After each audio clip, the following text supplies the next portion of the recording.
द्वारी सोन्याचा पिंपळ जयाचे द्वारी सोन्याचा पिंपळ जयाचे द्वारी सोन्याचा पिंपळ द्वारी सोन्याचा अंगे ऐसे बळ रेडा बोल अंगे ऐसे बळ रेडा बोल अंगे ऐसे बळ रेडा बोल जयाचे द्वारी सोन्याचा पिंपळ द्वारी सोन्याचा जयाचे द्वारी सोन्याचा पिंपळ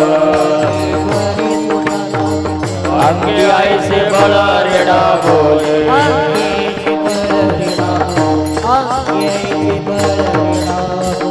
करील ते काय नोहे महाराज करील ते काय नोहे महाराज हरि पाये बीज शुद्ध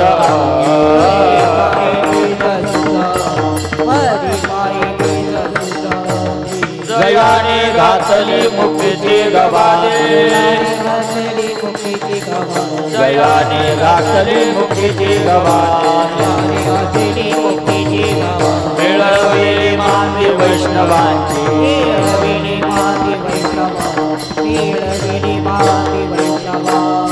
करिले काय नोहे महाराज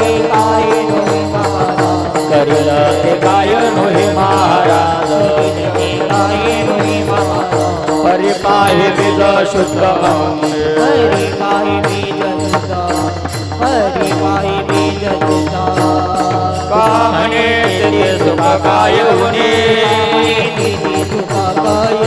कामने तेथे सुख काय होणे कामने तेथे सुख काय होणे राय समाधान चित्ताची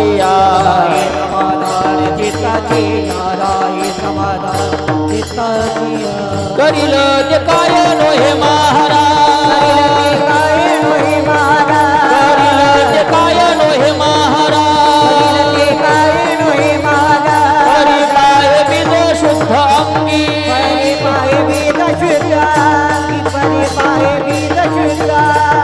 विठोबा रुक्माई जय विठोबा जय जय विठोबा रुक्माई विठोबा जय जय विठोबा रुक्माई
जयाची द्वारी सोन्याचा पिंपळ, जयाची द्वारी सोन्याचा पिंपळ, अंगी ऐसे बळ रेडा बोले,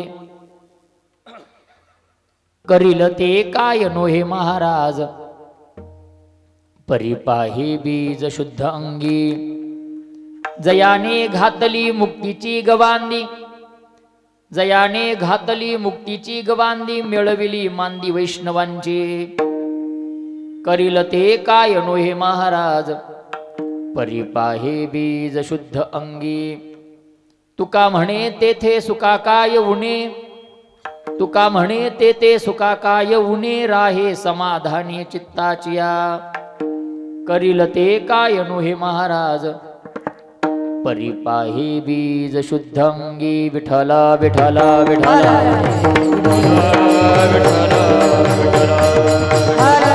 विठाला विठाला विठाला, अजम रुक्मिणी प्राण संजीवनंदम परम धाम कैवल्यमेकं तुर्यं, प्रसन्ना प्रपन्नाति हृदेव देवं, परब्रह्मलिंगं भजे पांडुरंगं, पांडुरंगा करू प्रथम नमन, दुसरे चरण संतांचिया, त्यांच्या कृपादाने कथेचा विस्तारू, बाबाजी सद्गुरुदास तुका मनोजयं मारुततुल्य वेगं, जितेंद्रियं बुद्धिमतां वरिष्ठं, वातात्मजं वानरयुक्तमुख्यं, श्रीरामदूतं शरणं प्रपद्ये, ओम नमो ज्ञानेश्वरा करुणाकरा दयाळा, तुमचा अनुग्रह लाधलो, पावन झालो चराचरी, मी कला कुसरी काहीच नेणे, बोलतो वचने अति भाविका, एका जनार्दनी तुमचा दास, त्याची आस पुरवावी, तुमचा अनुग्रह लाधलो, पावन झालो चराचरी, नमो सद्गुरु धावबा मोतीरामा, तुम्हा प्रार्थितो कीर्तनी रामनामा, त्वरे धावुनी बुद्धी देई कीर्तनीया, म्हणून नमीन तुमच्या लीन पाया, विठाला विठाला विठला विठाला विठाला विठाला, जयाची द्वारी सोन्याचा पिंपळ, अंगी ऐसे बळ रेडा बोले, करील ते काय नोहे महाराज, परिपाहे बीज शुद्ध अंगी, प्रस्तुत प्राप्त प्रसंगी सेवेसाठी निवडलेला अभंग, जगमान्य लोकमान्य तमाम वारकऱ्यांचे हृदयस्थान, वैराग्याचे मूर्तिमंत पुतळे, देहूचे सुप्रसिद्ध साधू जगद्गुरु तुकोबाराय यांचा 4 चरणाचा ज्ञानोबारायांचं वर्णन करणारा तथा उद्धरणेकऱ्याला उपदेश करणारा अभंग आजच्या सेवेसाठी निवडलेला आहे. विठाला विठाला विठाला विठाला विठाला विठाला. अभंग तुकोबारायांचा सेवेसाठी निवडलाय. पण अभंगावर चिंतन करण्याच्या पूर्वी अल्पसहा परिहार तो म्हणजे असा. आपल्या या पुण्यभूमी खामसवाडी या नगरीमध्ये गेल्या अनेक वर्षापासून संपन्न होत असलेला हा भक्ती महोत्सव प्रातस्मरणीय श्री संत वैकुंठवासी हरिभक्तपरायण रामभाऊ महाराज येळशीकर महाराजांच्या प्रेरणेने त्यांच्या आशीर्वादाने संपन्न होत असलेला हा भक्ती महोत्सव याही वर्षी तेवढ्याच मोठ्या दिमाखात तेवढ्याच मोठ्या उत्साहात आनंदात समस्त गावकरी मंडळीच्या वतीने हा संपन्न होतोय. आणि संपन्न होत असलेला या वर्षीच्या या सप्ताहातील दुसऱ्या दिवसाची कीर्तनाची सेवा माझ्या वाटेला आलेली आहे. गेल्या वर्षीही मी आलो होतो आणि पुन्हा एकदा मी पुन्हा येईन या नात्याने आलो नाही का. मी आलो आणि म्हणून समस्त गावकरी मंडळीला मनापासून धन्यवाद देतो. ज्यांच्या संपर्कातून इथपर्यंत पोहोचलो. आमचे ते बजरंग महाराज ज्यांची साऊंड सिस्टीम आहे त्यांनी परिचय दिला नाही बरं का मला.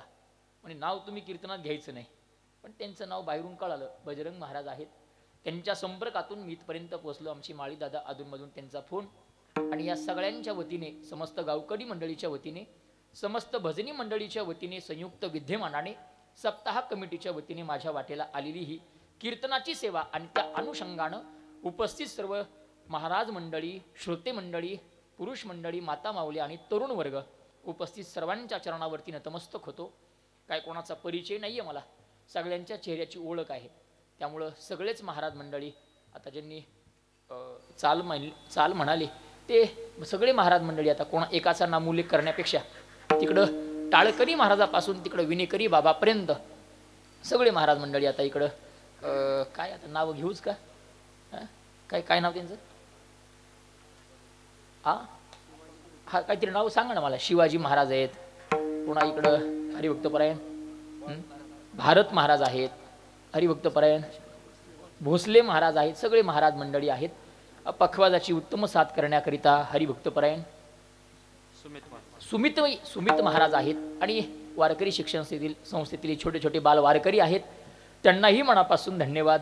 इकडल्या बाजूलाही पखवाजी आहेत, चोपदारही आहेत, सर्वच सुंदर अशी साऊंड सिस्टीम, त्यांनाही मनापासून धन्यवाद.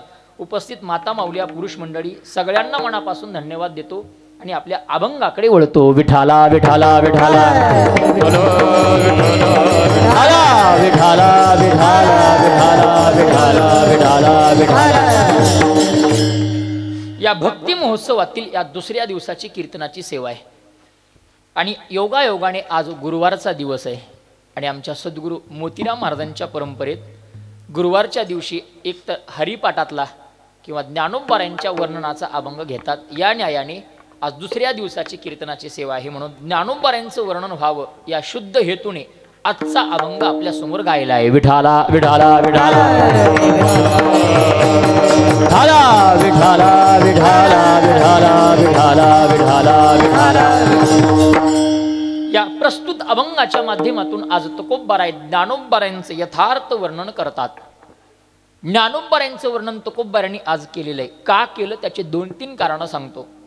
एक तर ज्ञानोबारायांचं वर्णन तुकोबारायांनी यासाठी केलं की ज्ञानोबारायांचं वर्णन जगाला कळलं पाहिजे, ज्ञानोबाराय समाजाला कळले पाहिजे, या शुद्ध हेतून तुकोबाराय वर्णन करतात. तुम्हाला वाटेल तुकोबारायांनी समाजाला ज्ञानोबाराय कसे हे सांगावे अशी गरज का पडली असावी, तर त्या पाठीमागचा इतिहास असा आहे. धरणेकरी प्रकरण आहे आजचा अभंग. ज्या प्रकरणातला आहे त्याला धरणेकरी प्रकरण म्हणतात.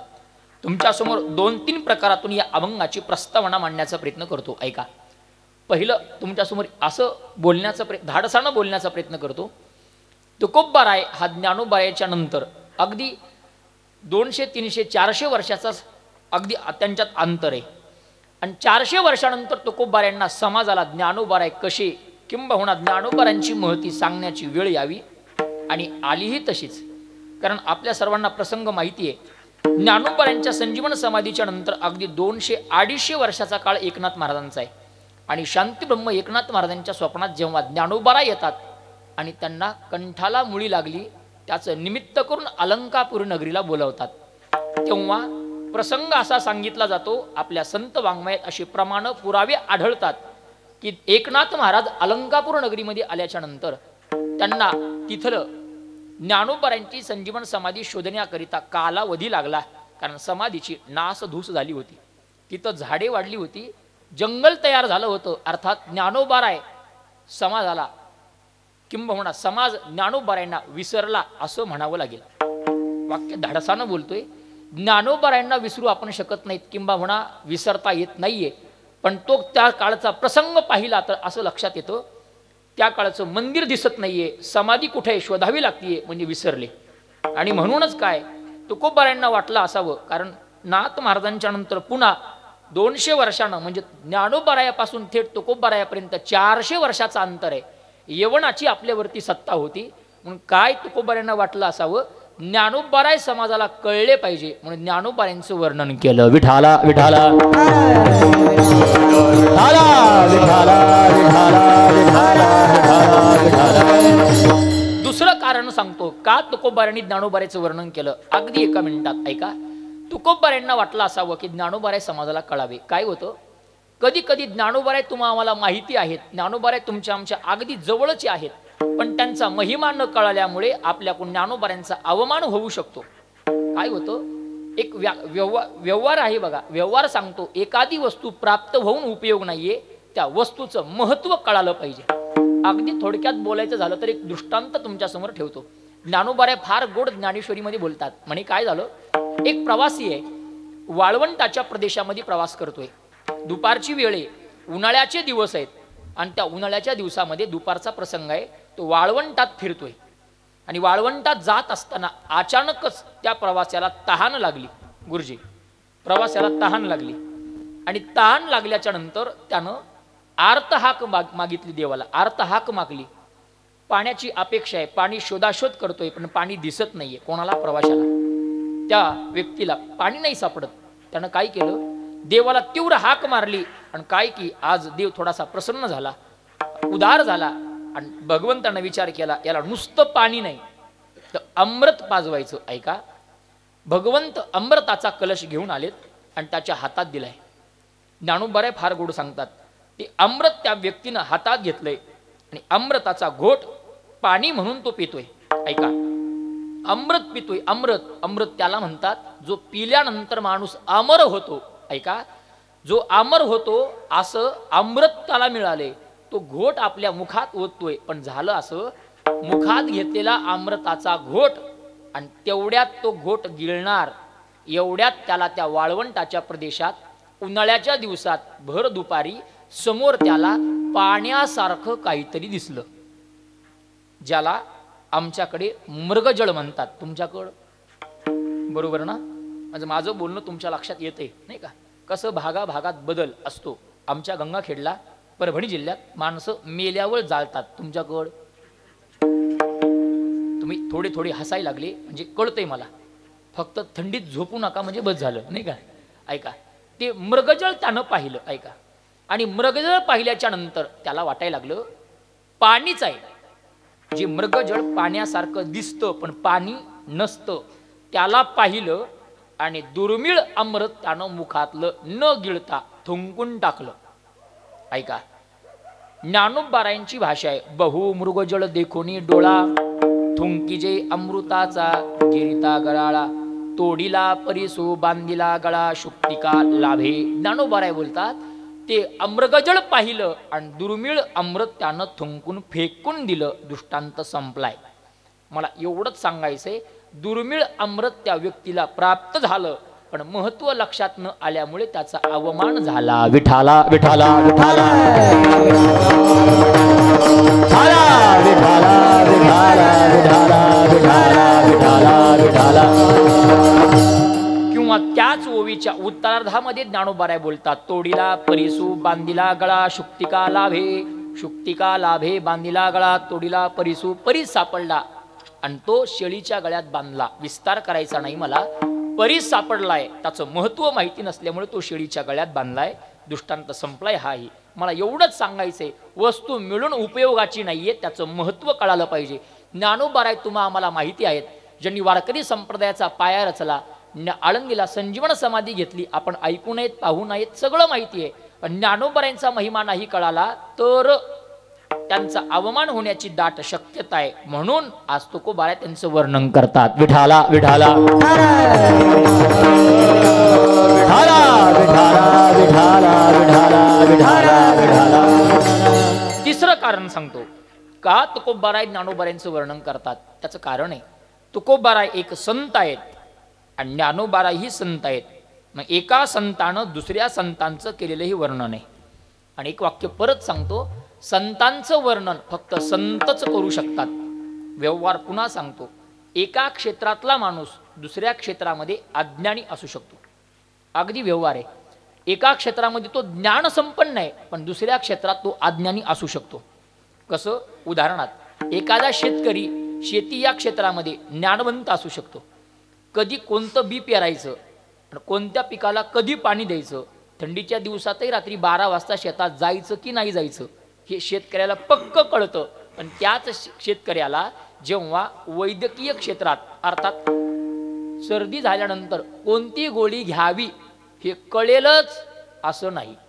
एखाद्याला कळेल तो फार उत्तम, पण कळेलच असं नाही. थोडक्यात शेतकरी हा शेती क्षेत्रामध्ये ज्ञानी असू शकतो, पण वैद्यकीय क्षेत्रामध्ये अज्ञानी. विठाला विठाला विठाला विठाला विठाला विठाला विठाला विठाला विठाला. अर्थात किंब एक साधं उदाहरण आहे, एखादा डॉक्टर असू द्या, त्या डॉक्टरला कोणती गोळी कधी घ्यायची कळते, पण तोच डॉक्टर जर शेतात आणला तर काय कोणासोबत कसं पेरायचं त्याला माहिती नाही. किंवा एखाद्या वकिलाला डॉक्टरी क्षेत्रातलं ज्ञान नसतं. किंवा फार कशाला आमचं इथलं सांगतो, कीर्तनकाराला पखवाजातलं कळेलच असं नाही. आजच्या पण कळत नाही, काळजी करू नका, कळत नाही. एखाद्या गायकाला कीर्तनातलं कळेल नाही सांगता येत. एखादा उत्तम कीर्तन करू शकतो तो भाग वेगळा, पण कळेलच असं नाही. अर्थात एका क्षेत्रामध्ये जो ज्ञानी असतो तो दुसऱ्या क्षेत्रामध्ये अज्ञानी असू शकतो. मग विचार करा, आपण सर्वजण संसार या क्षेत्रातले आहेत, मग परमार्थ या क्षेत्रामध्ये आपण अज्ञानी आहेत. संतांचं वर्णन करण्याकरिता आपले शब्द कामाला पडत नाहीत. एक संतांचा महिमा, भक्तांचा महिमा सांगायचा असेल तर फक्त भक्त किंवा हा संतच लागतात. तुका म्हणे अंगे व्हावे ते आपणा, करिता महिमाना येईला काळ. जय हो. करिता महिमाना येईला काळ.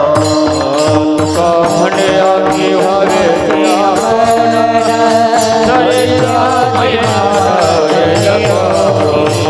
करिता महिमाना येईला काळ.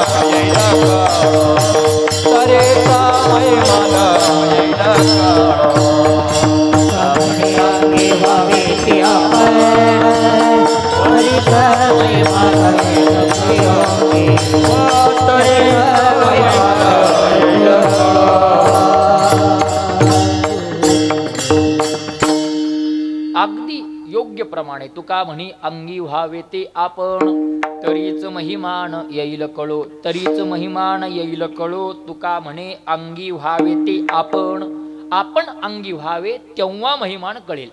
एरवी आपल्याला त्यांचं महिमान कळणार नाही. म्हणून संत सांगण्याकरिता संत व्हावं लागतं. संसारातले माणसं संत सांगू शकत नाहीत. आज तुकोबार आहे, संत असल्यामुळे ज्ञानोबाऱ्यांचं यथार्थ वर्णन करतात. विठाला विठाला विठाला विठाला विठाला विठाला विठाला. आणि चौथं कारण सांगून अभंगात प्रवेश करतो.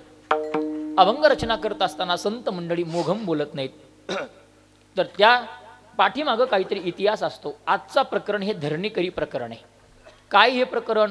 काही नाही, अगदी सोपं आहे. कोणीतरी बीड प्रागाण्यातला एक देशपांडे नावाचा ब्राह्मण आहे, आणि त्या ब्राह्मणाला उतार वयामध्ये अर्थात 50-60-70च्या नंतर अचानकच एक मनात कल्पना निर्माण झाली. 3 इच्छा निर्माण झाल्या. एक, त्याला संपत्तीची प्राप्ती व्हावी अर्थात लक्ष्मी मिळावी असं वाटायला लागलं. 2, त्याला सरस्वतीची प्राप्ती व्हावी अर्थात ज्ञानाची प्राप्ती व्हावी असं वाटायला लागलं. आणि सरते शेवटी त्याला मोक्ष मिळावा अशी अपेक्षा निर्माण झाली.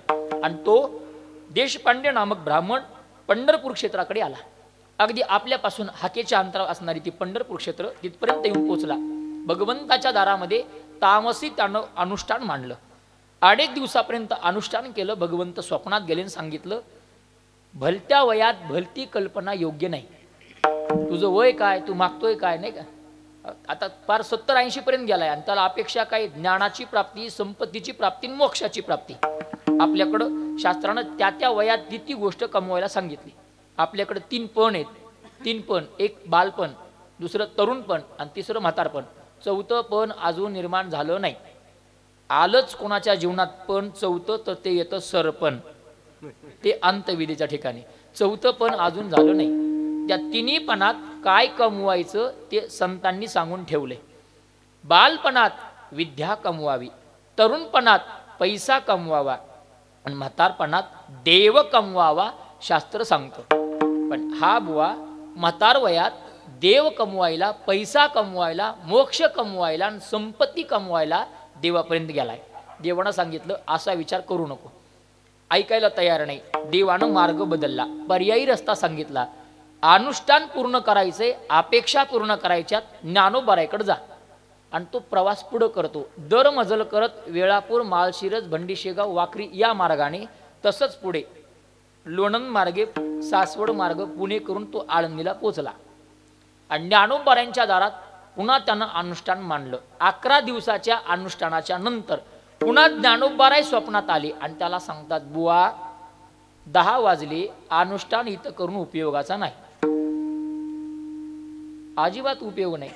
किती जरी दिवस अनुष्ठान केलं तर इथं तुला परिणाम मिळणार नाही. मग एकच उपाय, तुला तुझं अनुष्ठान पूर्ण करायचं असेल, 3 अपेक्षा पूर्ण करायच्या असतील तर थेट जगद्गुरु तुकोबाराय म्हणून देहूला अवतार झालाय, जे प्रति नामदेवरायांचा अवतार आहे, त्यांच्याकडे जावं लागेल. नक्की तुझी इच्छा पूर्ण होईल. आणि मग निघाला. दरमजल करत प्रवास करत तो देहूला पोचला. नाईला जाणं, देवानं पाठवलं ज्ञानोबारायकडं आणि ज्ञानोबारायांनी पाठवलं तुकोबारायाकडं. मनात अजिबात इच्छा नाही तुकोबारायकडे जाण्याची, पण ज्ञानोबारायांनी सांगितलं म्हणून आला. तुकोबाराय एका हातात विना, एका हातात चिपळ्यान, शिळेवर बसून भजन करतायत. तो धरणेकरी आला. धरणेकरी म्हणतात त्याला, धरण करी. धरण हट्ट करी करणारा, हट्ट करतो तो धरणेकरी. तुकोबारायांच्या पुढे उभा राहिला, नतमस्तक झाला. महाराजांनी विचारलं कोण? त्यांनी सांगितलं ज्ञानोबारायांनी पाठवले. शब्द ऐकला आणि तुकोबाराय दंडवत घालतात त्याला. आश्चर्य वाटायला लागलं. ज्याच्याकडे मागण्यासाठी आलो तोच पाया पडतोय. मनात शंका निर्माण झाली, हा माझी इच्छा पूर्ण करेल का? पण नाईलाज तो बोलायला लागला. तुकोबाराय आणि त्या दोघांचा जो संवाद झाला, तो संवाद 11 अभंगात लिहिला. ते 11 अभंग म्हणजे धरणेकरी प्रकरण. विठाला विठाला विठाला विठाला विठाला विठाला विठाला विठाला विठाला विठाला विठाला. आणि प्रस्तुत अभंग याच प्रकरणातला आहे. जेव्हा त्या दोघांचा संवाद सुरू झाला, काही अभंगातून तुकोबारायांनी भगवंताचं वर्णन केलं, काही अभंगातून तुकोबारायांनी ज्ञानोबारायांचं वर्णन केलेलं आहे. त्यात आजचा अभंग हा ज्ञानोबारायांचं वर्णन करणार आहे. तुकोबाराय त्याच्याशी बोलतायत. का पाठवलं माझ्याकडं? हा सांगतोय 3 अपेक्षा आहेत. पहिली अपेक्षा आहे पैशाची, श्रीमंतीची, धनाची अर्थात संपत्तीची म्हणजे लक्ष्मीची. आणि दुसरी अपेक्षा आहे मला सरस्वती प्राप्त पाहिजे म्हणजे ज्ञान पाहिजे. आणि सरते शेवटी मोक्ष पाहिजे. तुकोबारायांनी ऐकून घेतलं आणि कपाळाला हात लावला. आणि तुकोबाराय त्या धरणेकऱ्याला बोलतात, बुवा ज्ञानोबारायांनी माझ्याकडे पाठवलं. काय उणं होतं हो तिथं? काय उणं होतं? ज्ञानोबारायाकडे संपत्ती नव्हती. तुला देण्या इतकी संपत्ती नव्हे नव्हे या जगाला देऊन उरेल एवढे श्रीमंत माझे ज्ञानोबाराय आहेत. ऐका ना, ज्ञानोबारायांची श्रीमंती तुकोबारायांनी सांगितली, पण कशी? श्रीमंती सांगत असताना 2 प्रकारात सांगितली जाते. एक घराची श्रीमंती, 2 दाराची. आपल्याकडे एक मराठीत म्हण आहे, घराची कळा अंगण सांगतं. आज तुकोबाराय ज्ञानोबारायांची श्रीमंती सांगतात, पण ज्ञानोबारायांची श्रीमंती घरातली नाही. महाराज म्हणतात त्यांच्या दारात सोन्याचा पिंपळ. अभंगाचं पहिलं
करील ते काय करील ते काय लोहे महाराज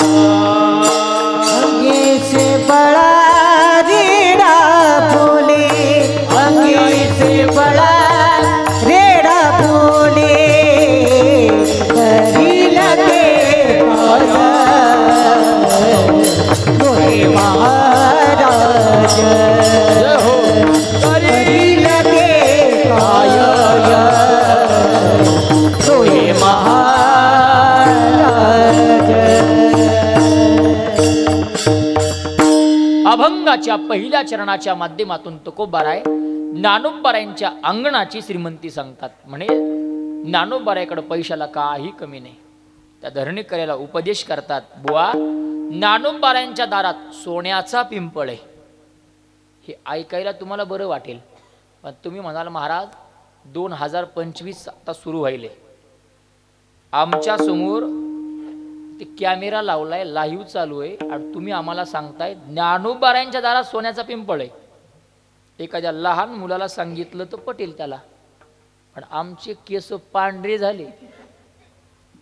आम्ही 1000 वेळा आळंदीला गेलो, ज्ञानोबारायांच्या संजीवन समाधीचं दर्शन घेतलं आणि प्रदक्षिणा मारत असताना फक्त वाटेत 2-3 पिंपळ लागतात.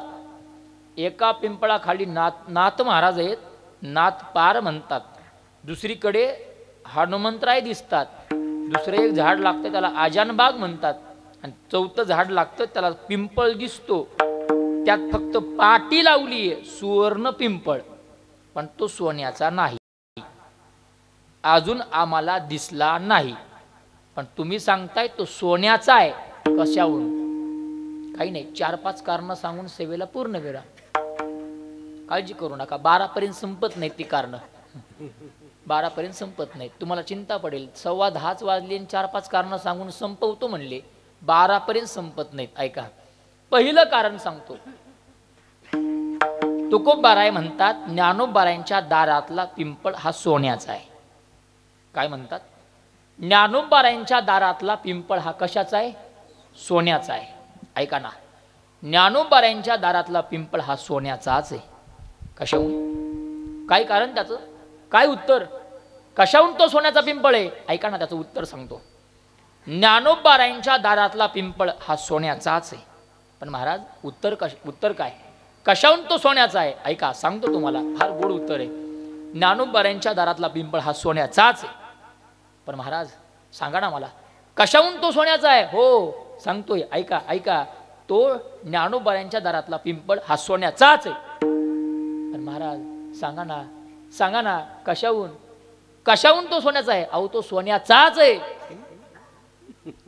महाराज. अहो सांगा ना मला, अहो खरंच सांगतोय तुम्हाला, ज्ञानोबारायांच्या दारातला तो पिंपळ तो सोन्याचाच आहे. आता आमची प्रतीक्षा संपली बघा. आता आमचा हट्ट बाहू नका, आम्हाला लवकर सांगा कशाहून. त्याचं सोपं उत्तर सांगतो. ऐका ना, ज्ञानोबारायांच्या दारातला पिंपळ हा सोन्याचाच आहे. का? त्याचं कारण आहे जगद्गुरु तुकोबाराय म्हणतात म्हणून. संपलं उत्तर. जगद्गुरु तुकोबाराय म्हणतात म्हणून तो सोन्याचा पिंपळ आहे. कारण तुकाराम महाराज आमचा बाप आहे आणि माझ्या बापावरती आमचा विश्वास आहे. आमच्या बापावरती आमचा विश्वास आहे. तुकोबाराय म्हणतात म्हणून तुकोबारायांच्या शब्दाला किंमत आहे. पुन्हा एक वाक्य सांगतो. वारकरी संप्रदायात संतात भेद मी करत नाही. पण ऐका ना, सगळ्या संतांनी परीक्षा दिल्या, पण थोडं काकण भरका होईना तुकोबाराय श्रेष्ठ आहेत. का? कारण तुकोबारायांनी तर परीक्षा दिलीच, पण तुकोबारायांच्या अक्षरानं सुद्धा परीक्षा दिली. विठाला विठाला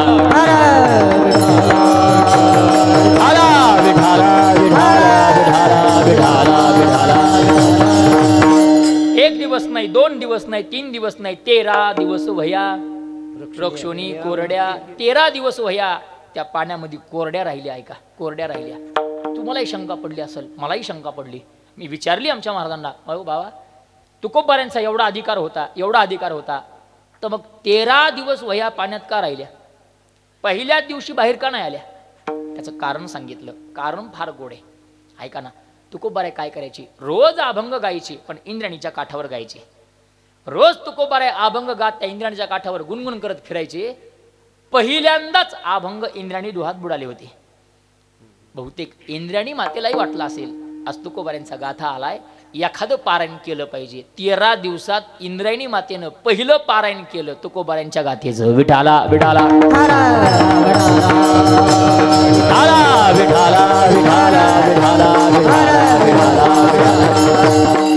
13 दिवसात पारायण झालं आणि गाथा बाहेर आला. तुकोबारायांच्या अक्षराला किंमत आहे. परत एक वाक्य सांगतो, ऐका ना. आम्ही तुकोबारायांच्या शब्दावर विश्वास ठेवलाच पाहिजे. कारण आमच्या पायाच्या नखापासून आमच्या डोक्याच्या केसापर्यंत जेवढं रक्त आमच्या शरीरात आहे ते सगळं रक्त फक्त तुका म्हणेच आहे. कशाचं आहे? फक्त तुका म्हणेच आहे. फक्त तुका म्हणेच. ऐका, फक्त तुका म्हणेचं. कधी कधी मला प्रश्न विचारतात काही मंडळी, म्हणे महाराज, काही महाराज मंडळी, नाव नाही सांगत, ते यूट्यूब आहे, काही महाराज मंडळी फक्त नावाला अभंग घेतात आणि एरवी सगळं सांगतात. म्हणजे अभंगातलं सोडून. म्हणजे कीर्तनकारात दोन प्रकार आहेत, एक काही अभंग सोडवणारे आणि काही अभंग सोडून बोलणारे. नाही का? मग ते काही फक्त नावाला अभंग घेतात, नावाला, आणि सगळं सांगतात. जे सांगू नये तेही सांगतात. पिक्चरचे चाली, गाणे, आता ते कशाला सांगायचे, नाही का? सगळं सगळं सगळं सांगतात. तरी त्यांचे कीर्तन का चालतात? मी त्यांना उत्तर देत असतो. ऐका ना, ऐका ना, त्यांचं कीर्तन चालणारच. का माहितीये? का माहितीये? ते नावाला का होईना पण तुका म्हणे म्हणतात म्हणून. विठाला विठाला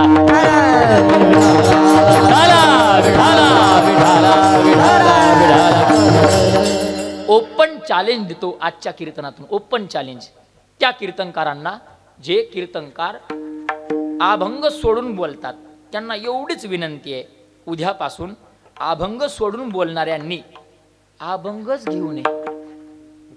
एखादं पिक्चरचं गाणं घेऊन कीर्तन करून दाखवा, कीर्तन बंद पडेल, बंद पडेल. तुमचं चालतं आणि चालावंही माझी अपेक्षाच आहे. मी तुमचा द्वेष करत नाही, पण ऐका ना, तुमचे कीर्तन चालतात फक्त एका कारणामुळं. तुम्ही काही बोलता पण सुरुवातीला तुका म्हणे नावाचा अभंग घेता. विठाला विठाला विठाला विठाला विठाला विठाला विठाला विठाला. कसं कसं तुका म्हणे घेतलं की सगळं चालतं. कसं? जसं. कसं? जसं. जसं म्हणजे उदाहरण सांगतो. मला सांगा, पुरुष मंडळी संख्या कमी आहे पण बरी आहे, गर्दी नाही पण दर्दी आहे, कारण तुमच्या चेहऱ्यावरचा प्रतिसाद सांगतोय कीर्तन तुम्हाला कळतंय, नाही का? तुम्हाला प्रश्न विचारतो. मला सांगा, चोरी करणं चांगलं आहे का वाईट आहे? बरोबर आहे, बोला. चोरी करणं कसं आहे? हा, वाईट आहे. ऐका, चोरी करणं वाईट आहे. बरोबर आहे, चोरी करणं वाईटच आहे. चोरी करू नये, चोरी करणं वाईट आहे. पण ऐका ना, ते गोपाळांनी चोरीच केली. काय केली? गोपाळांनी चोरी केली. गोपाळांनी चोरी केली. चोरी करणं वाईट आहे, पण गोपाळांची चोरी गोड झाली.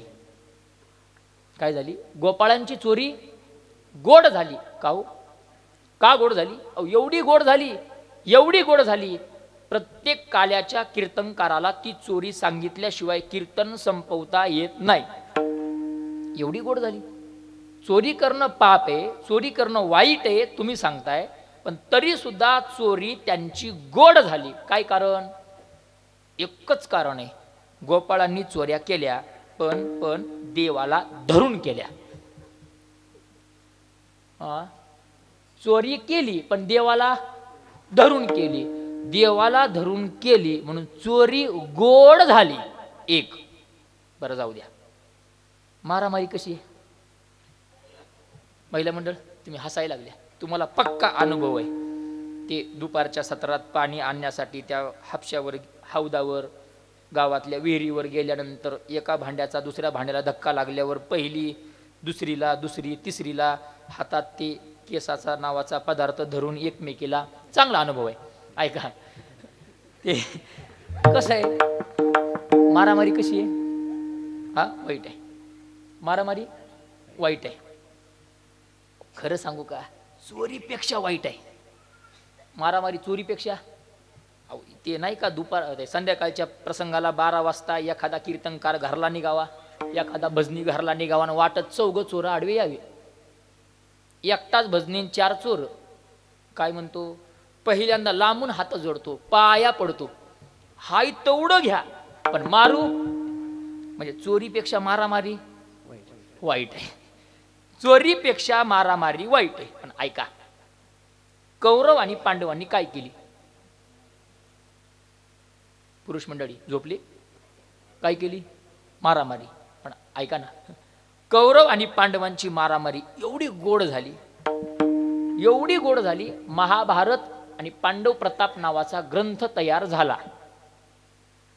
मारामारी वाईट आहे, मारामारी करणं पाप आहे, चुकीचं आहे, पण त्या मारामारीचा ग्रंथ झाला का? त्याचं कारण आहे, पांडवांनी मारामारी केली पण देवाला धरून केली. पटते माझं बोलणं? देवाला धरून केली, मारामारी गोड झाली. बरं जाऊ द्या, चोरी करणं वाईट आहे, मारामारी करणं वाईट आहे, माफी मागून बोलतो. व्यभिचार करणं कसं आहे? बोला बोला बोला बोला, व्यभिचार कसा आहे? हा वाईटच आहे, व्यभिचार वाईट आहे. ऐका ना, व्यभिचार वाईटच आहे. गवळणींनी काय केला? गवळणींनी काय केला? अहो व्यभिचारच केला. पण ऐका ना, त्यांचा व्यभिचार धन्य झाला, त्यांचा व्यभिचार गोड झाला का? कारण गवळणींनी व्यभिचार देवाला धरून केला. जसं तसं काही सांगा, पण तुका मनेला धरून सांगा, गोड होतं. विठाला विठाला विठाला विठाला विठाला विठाला विठाला विठाला विठाला विठाला. म्हणून तुका म्हणीला फार किंमत आहे. आणि तुकोबारायांचे शब्द आहे, जयाचे द्वारी सोन्याचा पिंपळ. ज्ञानोबारायांच्या दारातला पिंपळ हा सोन्याचा आहे. मग आमचा विश्वास आहे, वारकरी संप्रदायातल्या प्रत्येकाचा तुकोबारायांच्या या शब्दावर विश्वास असलाच पाहिजे की तो पिंपळ सोन्याचाच आहे. पहिलं कारण. दुसरं सांगतो, ज्ञानोबारायांच्या दारातला पिंपळ सोन्याचा आहे. कशाहून? अगदी सोपं. ज्ञानोबाराय ते हो भगवंत गीतेत बोलतायत, यत्र योगेश्वर कृष्णो यत्र पार्थो धनुर्धरा तत्र श्री विजयी भूती दुर्वा नितिर्मतिर्महा. या श्लोकावर भाष्य करताना ज्ञानोबारांची रचना फार गोड आहे. चंद्र तेते चंद्रिका, शंभू तेते अंबिका, संत तेते विवेका, असने जेत असने जेत. चंद्र तेथे चंद्रिका, असने जेत. शंभू तेते अंबिका, असने जेत. संत तेते विवेका. जिथं जिथं चंद्र आहे तिथं तिथं चंद्रिका आहेच, जिथं जिथं शंभू आहे तिथे तिथं अंबिका आहेच, आणि जिथं जिथं संत आहेत तिथं तिथं विवेक आहेच. ही ज्ञानोबारांची भाषा आहे. मग ऐका, प्रत्येक ठिकाणी बघून घ्या, जिथं जिथं चंद्र पाहायला मिळतो तिथं अंबिका आपलं चंद्रिका आहेच. चंद्राच्या सोबत चंद्रिका आहे. कुठेही बघा तुम्ही, महादेव असला की तिथं पार्वती अंबिका आहेच. कोणताही अवतार घ्या. कधी कधी महादेवानं ब्रह्मचार्याचा अवतार घेतला. कसा? ते नाही का, महारुद्र प्रगटला नामा म्हणे म्या वंदिला, कपिकुळ हनुमंत नाही का, हनुमंत महाबळी. तो कोणाचा अवतार आहे? महारुद्राचा अवतार आहे, म्हणजे शिवाचा अवतार आहे. तुम्ही म्हणाल तिथं महादेव एकटाच दिसतो, पार्वती कुठे? ते फार गोड दृष्टांत आलाय रामायणात. म्हणे तिथं सुद्धा पार्वती सोबत आहे. कोणत्या रूपात? तर हनुमंताच्या शेपटीच्या रूपात. ते प्रसंग फार गोड सांगितला. म्हणे एकदा एका शिष्याला वाटलं आपल्या गुरुला राहायला चांगलं घर असावं. कोण तो शिष्य? कुबेर नावाचा. आणि त्या कुबेराला वाटलं आपल्या गुरुला अर्थात भगवान शंकराला घर असावं. त्या शिष्यानं घर बांधून द्यायचं ठरवलं. त्या काळच्या आताचे शिष्य गुरुच्या घराच्या विटा आपल्या घराला घेऊन येतात, तो भाग वेगळा, तो भाग वेगळा, तो भाग वेगळा. पण मी जुन्या काळातलं सांगतोय.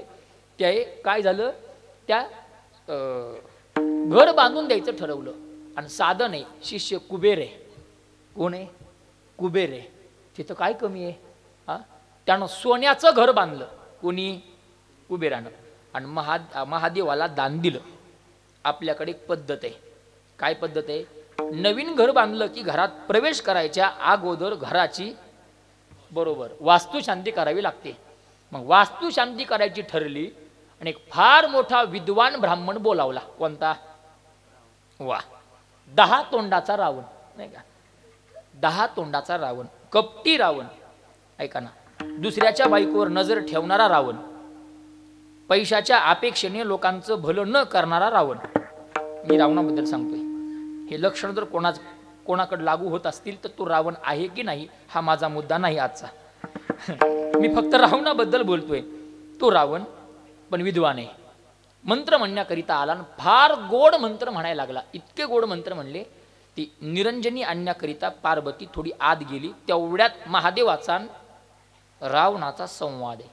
दोघे एकमेकाला बोलतात आणि त्या एकमेकाला बोलण्यात महादेव म्हणाले, मी तुझ्या भक्तीवर प्रसन्न आहे, फार गोड पूजा केली, काय पाहिजे माग. भोळे महादेव बोलून गेले आणि रावण चतुर त्यानं मागितलं काय, ज्या घराची पूजा केली त्या घराचा 7-12 माझ्या नावावर करा. मागचा पुढचा विचार केला नाही. महादेवानं 7-12 त्याच्या नावावर केला. तोपर्यंत पार्वती आली. महादेवानं हाताला धरलं. कुणाच्या? पार्वतीच्या. काय केलं? हाताला धरलं. कुणाच्या? पार्वतीच्या. काय केलं? हाताला धरलं. कुणाच्या? पार्वतीच्या. ऐका. आणि घराच्या बाहेर घेऊन आले. चला घरला. पार्वती म्हणली, आत्ताच नवं बांधले, कुणाच्या घरला? कुठल्या घरला? ती म्हणे, ही आपलं नाही. मग यायच्या अगोदर दान दिलं. राग आला मला थोडासा. कोणाला? ते रावणाला. अशा ती पदर माग सारला, खवला. ती रावणाच्या जवळ गेली. 2 शब्द रावणाबद्दल बोलली. रावणा, लक्षात ठेव, कपटानं माझी ही घर, सोन्याचं घर, सोन्याची लंका, माझी सोन्याची लंका कपटानं तू घेतला. लक्षात ठेव, आज ना उद्या एके दिवशी मीच येईल आणि ही सोन्याची लंका मी माझ्या हातानं जाळील. ते शब्द खरे करण्याकरिता जेव्हा महादेवानं हनुमंताचा अवतार घेतला तेव्हा पार्वती माता सोबत आल्या शेपटीच्या रूपानं. आणि रामायण काढून बघा, हनुमंतरायानं लंका जाळली नाही तर शेपटीनं जाळली. विठाला विठाला विठाला विठाला विठाला विठाला विठाला विठाला विठाला. मला काय सांगायचंय? चंद्र ते चंद्रिका, शंभू ते अंबिका, संत ते विवेका, असणे जेत तत्व तीच तत्व तीच सगळे अनुष्ठान इथं लावायचे. कुठं? जिथं जिथं भगवान विष्णू आहे तिथं तिथं तिथं तिथं लक्ष्मी माता सोबत आहेत. कारण जेव्हा समुद्रातून लक्ष्मी मातेचं प्रागट्य झालं, अहंकार आला होता थोडासा रूपाचा, आणि त्यावेळेला स्वयंवर रचलं होतं. प्रसंग सगळ्यांना पाठ आहे, सांगून मला विस्तार करायचा नाही. हार घालत निघाली प्रत्येकाला. पण प्रसंग असा झाला, देव त्याच रांगेत होते. प्रत्येकाला नकार दिला पण देवाच्या पुढे थांबली. स्वरूपाचा अभिमान होता, देवानं पाठ फिरवली. तेव्हा तिनं मागून घेतले, पाय धुवावयाच्या दैवा, पात्र जहाली पाय लक्ष्मीच्या हाती. तो तेव्हापासून लक्ष्मी विष्णू सोबत आहे. पाय धुण्याकरिता, पायाची सेवा करण्याकरिता प्रत्येक अवतारात सोबत आहे. भागवत महापुराण पहा किंबहुना वारकरी संप्रदायातील 10 अवतार पहा. जिथं जिथं भगवंताचा अवतार आहे तिथं तिथं रुक्मिणी माता किंबहुना लक्ष्मी माता सोबत आहेत. कुठं कुठं विष्णूनं ब्रह्मचार्याचा अवतार घेतलाय, म्हणजे वामन देव. हातात दंड घेऊन वामन देव जातात बळीच्या दारात भिक्षा मागण्याकरिता. तो अवतार बघा. त्यातही भगवंताच्या सोबत लक्ष्मी माता आहेच. कुठं? त्या हातातल्या छत्राच्या स्वरूपात. भागवत महापुराण सांगतं. कोणताही अवतार घ्या, प्रत्येक अवतारात लक्ष्मी माता सोबत आहेत. मग ऐका, ज्ञानोबाराय हा विष्णूचाच अवतार आहे. ज्ञानेशो भगवान विष्णू, हा भगवान विष्णू म्हणजे ज्ञानोबाराय आहेत. मग ज्ञानोबाराय जेव्हा विष्णू ज्ञानोबाराय होऊन येतात तेव्हा मात्र ज्ञानोबारायांनी किंबहुना विष्णूनं सांगितलं, आत्ता तू माझ्यासोबत या स्वरूपात नको, कारण हा अवतार ब्रह्मचार्याचा अवतार आहे. पण लक्ष्मीला करमत नाही. लक्ष्मी मागून आली पण देवानं सांगितलं जवळ यायचं नाही, अंगणात थांबायचं. ती लक्ष्मी अंगणात पिंपळाच्या स्वरूपात थांबली. ते सोन्याचा पिंपळ. विठाला विठाला विठाला विठाला विठाला विठाला विठाला विठाला विठाला विठाला विठाला. तो सोन्याचा पिंपळ म्हणजे लक्ष्मी मातेचं प्रतीक आहे. लक्ष्मी मातेचं प्रतीक आहे म्हणून तो सोन्याचा पिंपळ आहे. कारण लक्ष्मी म्हणजे पैसा आहे, लक्ष्मी म्हणजे संपत्ती आहे, आणि लक्ष्मी त्या पिंपळाच्या स्वरूपात उभी आहे म्हणजे तो सोन्याचा पिंपळ आहे. दुसरं कारण महाराज पटत नाही आम्हाला. अजून सांगा. अजून एक कारण सांगतो. तुकोबाराय सांगतात ज्ञानोबारायांच्या दारातला पिंपळ हा सोन्याचा आहेच. ज्ञानोबारायांच्या दारातला पिंपळ हा सोन्याचाच आहे. पहिलं कारण सांगितले तुम्हाला, तुकोबाराय म्हणतात म्हणून. दुसरं कारण सांगितले, जिथं जिथं भगवान विष्णू तिथं लक्ष्मी माता म्हणून तो सोन्याचा पिंपळ आहे. आणि खरंच सांगतो, तो सोन्याचाच आहे. ऐका ना, ज्ञानोबाऱ्यांच्या दारातला पिंपळ हा सोन्याचाच आहे, फक्त तो आपल्याला सोन्याचा दिसत नाही. यात पिंपळाचा दोष नाही, यात दोष बघणाऱ्याचा आहे. मला काय सांगायचं बघा, ज्ञानोबाऱ्यांच्या दारातला पिंपळ हा सोन्याचाच आहे, पण तो आपल्याला सोन्याचा दिसत नाही, यात दोष आपला आहे. कारण जशी आपली दृष्टी असते तसं माणसाला सृष्टी दिसत असते. ते महाभारतातला प्रसंग एका मिनिटात महाभारतात घेऊन जातो. काय झालं म्हणे, एकदा भगवंत धर्माला म्हणाले, आपल्या राज्यातला एक अधर्मी माणूस घेऊन ये, वाईट माणूस घेऊन ये. 2 दिवस धर्म शोधत होते, एकही वाईट माणूस सापडला नाही. दुसऱ्या दिवशी परत आल्यावर तिथं बसवलं, दुर्योधनाला पाठवलं आणि वाईट नाही, एक चांगला आणाय सांगितला. दुर्योधन 4 दिवस फिरला, तो 2 दिवस फिरला होता, हा किती फिरला, 4 दिवस फिरला, पण एकही खामसवाडीत चांगला माणूस दुर्योधनाला सापडला नाही. वाक्य बदल केलं मी, दुर्योधनाला सापडला नाही, मला सापडेल. दुर्योधनाला सापडला नाही. देव म्हणाले, तुला चांगला सापडत नाही, याला वाईट सापडत नाही, मिळ काय? गावात माणसं आहेत की गेले? आहेत की गेले? तर त्याचं तात्पर्य असं आहे, धर्म हा चांगला आहे म्हणून त्याला वाईट दिसत नाही, आणि दुर्योधन हा वाईट आहे म्हणून त्याला चांगलं दिसत नाही. तद्वत आपली दृष्टी संसारातली दृष्टी आहे, परमार्थातली दृष्टी आपली नाहीये. तुकोबाऱ्यांची दृष्टी परमार्थातली आहे म्हणून तुकोबाऱ्यांना तो पिंपळ सोन्याचा दिसतो, आपल्याला दिसत नाही. आणि मी सांगतो, बरं झालं दिसत नाही. जर जो सोन्याचा असतान दिसला असता तर कालच्या कार्तिक वारीला गेल्यावर डोळा चुकवून रात्री मंदिरात मुक्काम केला असता. भर रात्री 12 वाजता उठून अर्धी फांदी कापली असती आणि गोईंग टू खामसवाडी. अख्ख्या आयुष्यभराची श्रीमंती एका फांदीत. बरं झालं दिसत नाही, आणि नाही दिसत. त्यात दोष पिंपळाचा नाही, लक्षात ठेवा, दोष आपलाय, आपलाय, पण तो पिंपळ सोन्याचाच आहे. विठाला विठाला विठाला विठाला विठाला विठाला विठाला विठाला विठाला विठाला विठाला विठाला विठाला. ज्ञानोबाऱ्यांच्या दारातला पिंपळ सोन्याचा आहे. अजून एक कारण सांगून जातो, कशाहून तो सोन्याचा आहे. काही नाही, इथं अभंगाचा भावार्थ पाहत असताना शब्दार्थ घ्यायचा नाही. सोन्याचा पिंपळ या शब्दाचा अर्थ तो सुखाचा आहे. कसा आहे? तो सुखाचा पिंपळ आहे. ज्ञानोबाऱ्यांच्या दारातला जो पिंपळ आहे तो सुखाचा आहे, पण त्याला सोन्याचा अशी उपमा आहे. काय? कधी कधी आपण व्यवहारातही अशी बोलून जातो, सोन्याचे दिवस आले, पण सोन्याचे दिवस आलेले नसतात, तर सुखाचे आलेले असतात. जसं एखादं उदाहरण, एखादा खामसवाडीतला मुलगा मुंबईसारख्या ठिकाणी राहिला असावा आणि गावाकून फोन यावा, भल्या माणसा तुझी आजी रात्री 12 वाजता जेवता जेवता गेली.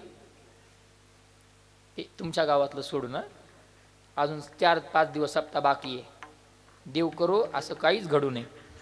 दृष्टांतातलं सांगतोय. तो तिकून निघाला, पण गावातल्या शहाण्या माणसांनी गडबड केली, सकाळी लवकर म्हातारीचा अंतविधी उरकला.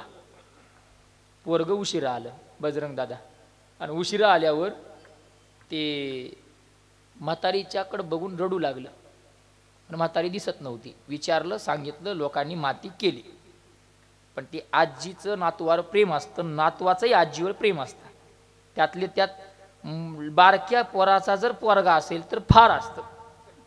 त्याला आमच्याकडे शेंडेफळ म्हणतात, तुमच्याकडं फार असतं महाराज. ते म्हातारीचं शेंडेफळावर एवढं प्रेम. 2 पोरं असू द्या, दोघाला वाईला दिलेलं, दोघं शेताकडे गेलेले.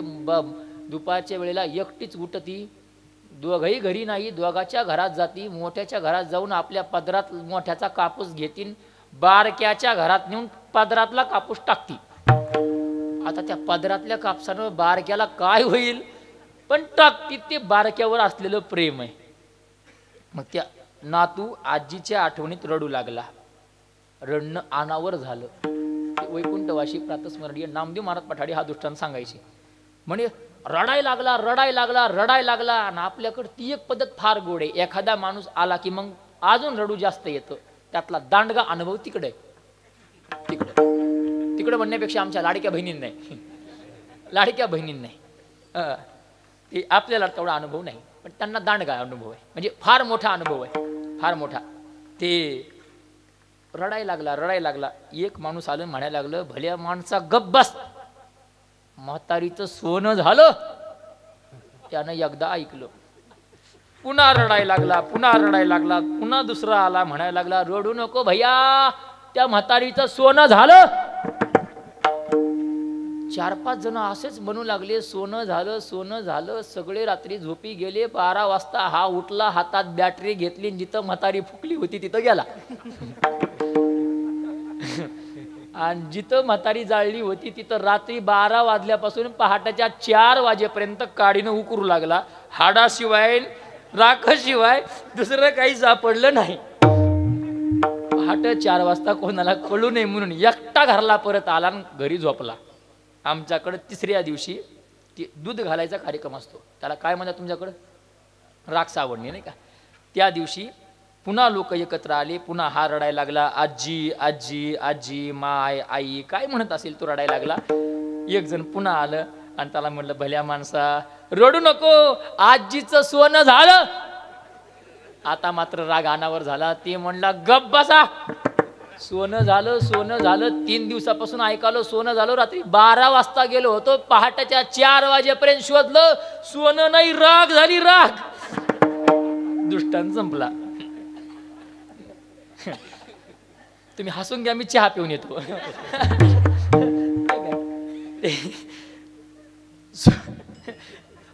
सोनं झालं, दृष्टांत संपला. मला काय सांगायचंय बघा, या दृष्टांतातला सोनं झालं या शब्दाचा अर्थ सोनं नाही. एक जण त्याला सांगायला लागलं, वेड्या, अरे करायला कोणी नव्हतं, तुम्ही सगळे मुंबईला राहत होते, एकटीच हातानं करून खात होती, बरं झालं, उठाउठी मरण आलं, चांगलं झालं, सुखाचं झालं, म्हणजे सोन्याचं झालं, म्हातारीचं सोनं झालं. दृष्टांत संपला. तसं इथं लावायचं. जगद्गुरु तुकोबाराय सांगतात, ज्ञानोबारायांच्या द्वारातला पिंपळ हा सोन्याचा आहे, अर्थात तो सुखाचा आहे. विठाला विठाला विठाला विठाला विठाला विठाला विठाला विठाला विठाला असे अनेक कारण ज्यावेळेस तुकोबाराय त्याला सांगायला लागले, त्याला वाटायला लागलं, अरे बाप रे, धरणे करायला वाटायला लागलं. तुकोबाराच्या दारात एवढी श्रीमंती आहे, मला नक्की तुकोबाराय श्रीमंत करू शकले असते, नक्की ज्ञानोबाराय मला श्रीमंत करू शकले असते, नक्की ज्ञानोबाराय श्रीमंत करू शकले असते. पण ज्ञानोबारांनी मला श्रीमंत केलं नाही. तुकोबारायकडे पाठवलं. पण महाराज मला सांगा ना, ते तुम्ही सांगताय मला श्रीमंती फार आहे, पण ते ज्ञानाचं काय? ज्ञानाचं? महाराज म्हणाले, ज्ञानाचं, ज्ञानोबाराय ज्ञानी यांचे राजे आहेत, ज्ञानाचा शिरोमणी आहे. नाही, उपजताच ज्ञानी आहेत, योग्यांची माऊली आहे. ज्ञानोबारांचं ज्ञान सांगावं एवढा मी मोठा नाही. एवढे ज्ञानी ज्ञानोबाराय, उपजताच ज्ञानी, हे वर्म जाणोनी आले लोटांगणी, चांगदेव आले लोटांगणी, जाणोनी वर्म ज्ञानवंत. ज्ञानोबाराय आहेत म्हणून लक्षात ठेवा, ज्ञानोबाराय ज्ञानवंत आहेत, फार ज्ञानी आहेत. तुकोबारायांनी इथं गमक फार गोड वापरले. महाराज म्हणतात, ज्ञानोबाराय किती ज्ञानी हे सांगण्याकरिता इथं दृष्टांत ज्ञानेश्वरीचा नाही दिला. ज्ञानोबारायांचं ज्ञान सांगण्याकरिता तुकोबारायांनी आज जो दृष्टांत दिलाय फार गोड आहे. या उत्तरार्धामध्ये, पहिल्या चरणाच्या उत्तरार्धामध्ये तुकोबाराय बोलतात, अंगी ऐसे बळ, रेडा बोले अंगी ऐसे बळ. रेडा बोलू शकतो. रेडा काय बोलला? 4 वेदात सगळ्यात अवघड असणारा तो वेद कोणता? खामसवाडी झोपले काय? ऋग्वेद सगळ्यात अवघड. आणि तो ज्ञानोबारांनी रेड्याच्या मुखातून बोलवला.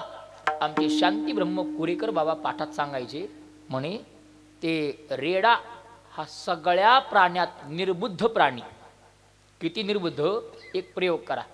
गाईचं वासरू आणि म्हशीचा तो रेड्या, त्याला आपल्या भाषेत टोनगा, आमच्या गावाकडं त्याला हाल्या म्हणतात. हाल्याच म्हणतात का? जमलं आता, आता 12 पर्यंत सोडणार नाही. भाषा सारखीच आहे, आता होऊ द्या. तुम्हाला थंडी वाजत नाही, काही नाही, पांघरून घेऊन बसली, मलाही वाजत नाही, काही अडचण नाही.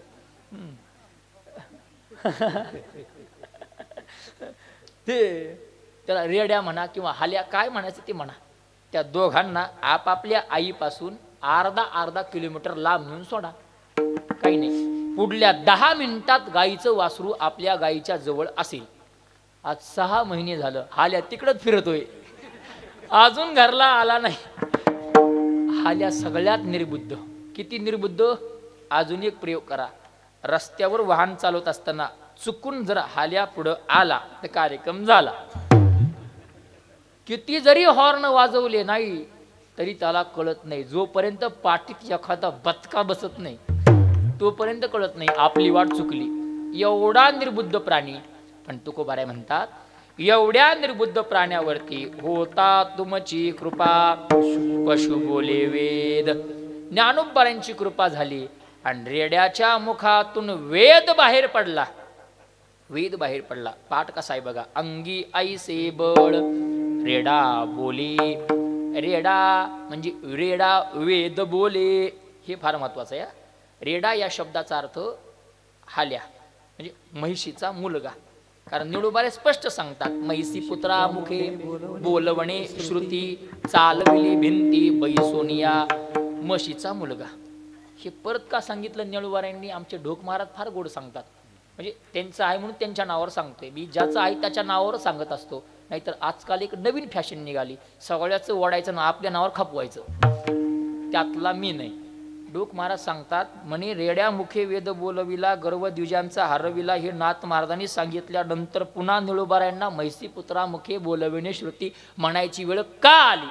त्याचं कारण सांगितलं. एखाद्या कीर्तनात कीर्तनकारांना सांगितलं रेड्या मुखे वेद बोलविला, तर एखाद्या रामभाऊला इथल्या सोडून उसन्या तंबाखूला उसना चुना देऊन श्यामभाऊन विचारू नये, काय वाटतं रामभाऊ? रेडा बोलवला म्हणजे रेडे आडनावाचे ब्राह्मण तर नसतील. त्या रामभाऊला त्या श्यामभाऊनं सांगितलं पाहिजे, रामभाऊ तो रेडा म्हणजे रेडा नव्हे, किंवा रेडा आडनावाचा ब्राह्मण नव्हे, तर तो म्हशीचा पुत्र आहे. विठाला विठाला विठाला विठाला विठाला विठाला विठाला विठाला विठाला. थोडक्यात तुकोबाराय सांगतात, अंगी ऐसे बळ रेडा बोले. रेडा सुद्धा ज्ञानोबाऱ्यांच्या सामर्थ्यानं वेद बोलवू शकतो. एवढं सामर्थ्य ज्ञानोबाऱ्यांच्या हातात आहे. मग विचार कर, भल्या माणसा, तुला ज्ञानाची प्राप्ती झाली नसती का? जर रेड्यावर कृपा झाल्यावर रेडा वेद बोलू शकतो, तर तुझ्यावर का कृपा झाली नसती? नक्की तुझ्यावर कृपा झाली असती. आमचे ज्ञानोबाराय महाराज आहेत. सध्या महाराज फक्त एकटे ज्ञानोबाराय आहेत. तुकोबाराच्या दृष्टीनं, आपल्या दृष्टीनं ज्ञानोबारायापासून निळोबारायापर्यंतची संत मंडळी झाली. आणि त्यानंतर आत्ता काही वारकरी संप्रदायात संत मंडळी झाली. कारण साधू ओळखावा मरणी इथपर्यंत. मेल्यानंतर तो साधू, मेल्यानंतर साधू, जिवंतपणी कोणीच साधू नाही. मी सांगत असतो, आपली श्रद्धा संतांवरती साधूवरती असावी. काय होतं, एखाद्या साधूचा कधीतरी पाय घसरतो आणि मग आपली श्रद्धा भंग पावते. यापेक्षा आशावर श्रद्धा ठेवूच नका, तुमचा भंग होणार नाही. ज्ञानोबाराय तुकोबारायवरती श्रद्धा ठेवा, सद्गुरू मोतीराम महाराजांवरती, आणि तुम्ही वैकुंठवासी रामभाऊ महाराजांवरती श्रद्धा ठेवा, म्हणजे आपला पाय घसरणार नाही. मला हे सांगायचे, महाराज फक्त ज्ञानोबाराय तुकोबाराय, आम्ही नाही. आम्ही महाराज नाही का? आम्ही कोण? आम्ही सांगू, आम्ही फक्त कीर्तन करतो म्हणून कीर्तनकार. तुकोबारायचे शब्द फार कठीण आहेत. संत कोणाला म्हणायचं, महाराज कोणाला म्हणायचं? महाराजांची वाक्य एवढे कठोर आहेत, माफी मागून बोलतो गड्या, फार कठीण आहेत, मला नाही बोलता येणार. संताचे ते आप्त नव्हती ते संत. संतांचं पोरग सुद्धा संत होऊ शकत नाही, एवढं कठीण बोलले. कीर्तनकार, गायक, वादक, भागवताचार्य, रामायणाचार्य कोणत्या लाईनीत बसवायचे ते तुम्ही ठरवा, आहे का? ज्ञानोबाराय महाराज आहेत आणि ते महाराज तुमच्या सगळ्या इच्छा पूर्ण करू शकले असते, पण तुझ्या इच्छा पूर्ण केल्या नाहीत म्हणजे तुझ्या अंतकरणातला भाव तो शुद्ध नसेल, नाही तर महाराज काय करू शकत नाही. करील ते काय नोहे महाराज, करील ते काय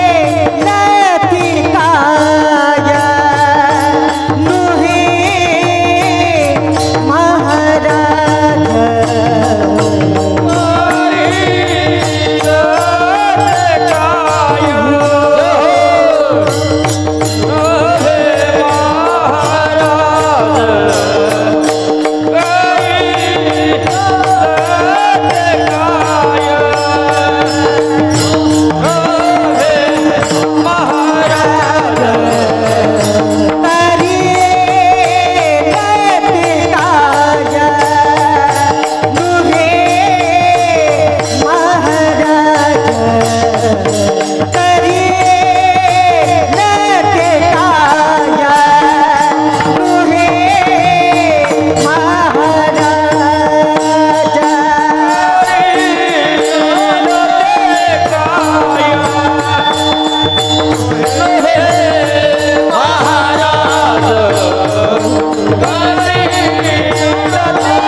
अभंगाच्या दुसऱ्या चरणाच्या माध्यमातून तुकोबाराय सांगतात, ज्ञानोबाराय काय करू शकत नाहीत. अभंग गोड आहे बघा. तुकोबारायचे शब्द कसे आहेत. करील ते काय नोहे महाराज, परी पाहे बीज शुद्ध अंगी, परी पाहे बीज शुद्ध अंगी. कारण तुझ्या अंतकरणातला भाव शुद्ध नसेल. परी पाहे बीज शुद्ध अंगी, अंतकरणातला बीज अर्थात भाव शुद्ध नाही. नाहीतर ज्ञानोबाराय करील ते काय नोहे महाराज.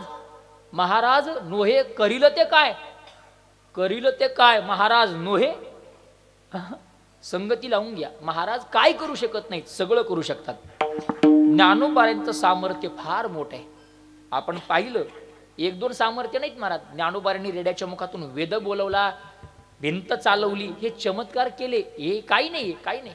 मेरडे माणसं उठवले, हे चमत्कार. चमत्कार ज्ञानोबारांनी फार मोठा आहे हे सांगण्यासाठी नाही केले. काय असतं बघा, संतांचं जीवन समाजाच्या समोर संत व्यक्त करतात. आणि मी मोठा आहे, मी शहाणा आहे, लोकांनी मला मान सन्मान द्यावा याकरिता नव्हे. लोकांच्या आग्रहामुळे झालेले ते अपवादात चमत्कार असतात. संत चमत्कार करतात म्हणून ते मोठे असतात हे वाक्य चुकीचं आहे. चमत्कार करतात म्हणून संत मोठे आहेत हे वाक्य चुकीचं आहे. उलट चमत्कार संत का करतात तर फक्त लोकांचा आग्रह आहे म्हणून, लोकांचा आग्रह म्हणून, बाकी काही नाही. लोकांसाठी ते चमत्कार आहेत, मी मोठाही सांगण्यासाठी नव्हे. तुम्ही ते अभंग बघा, नाथ महाराजांची भाषा किती गोड आहे. रेड्या मुखे वेद बोलविला, का वेड का बोलवला, काही नाही, शुल्लक कारण आहे. गर्व द्विजांचा हरविला, हरविला द्विजांचा गर्व म्हणूनच रेड्यामुखी वेद बोलवला, बाकी काही नाही. तो तिथं सोडून द्यायचा.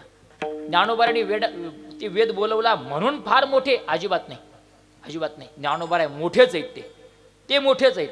वेद बोलवला म्हणून ते मोठे नाहीत. पुन्हा वाक्य ऐका, वाक्य चुकीचं निघू नये किंवा चुकीचं तुम्हाला समजू नये.